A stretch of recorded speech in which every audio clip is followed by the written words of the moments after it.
Yes. Sure. May I request that you repeat the question again, please?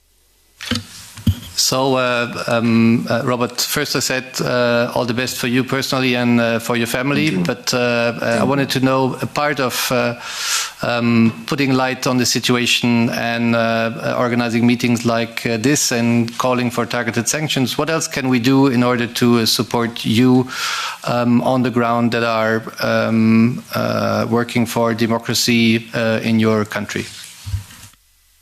Thank you very much. I'll talk about what you can do from your end and what you can do from our end here in Uganda.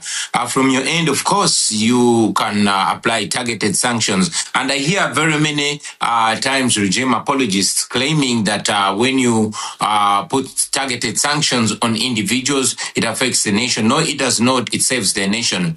You can slap targeted sanctions, travel sanctions, economic and legal, to the individuals, which individuals we have presented internationally, and others have actually come out themselves, like General Muhoozi, Museveni's son. You have laws like the Global Magnitsky, which has been applied to many human rights violators. We request that the same be applied to the regime back in Uganda. But also association.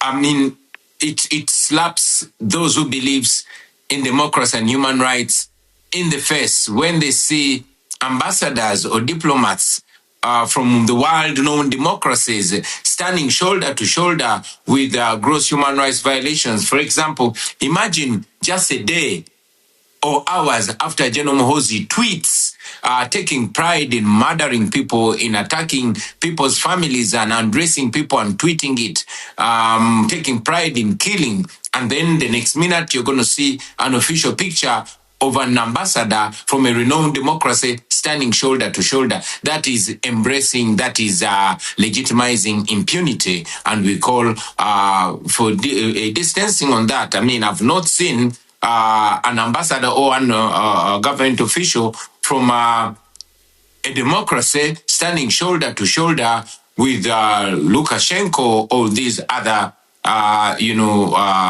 renowned dictators.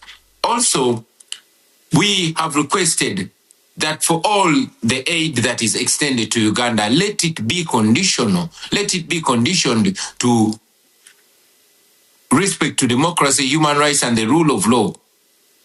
That would be very helpful. If it is not possible to cut out any cooperation, of course, the best thing would be for a democracy to disassociate from anything that contradicts the same. However, if it is not achievable to completely disassociate, then at least let there be a minimum of demanded,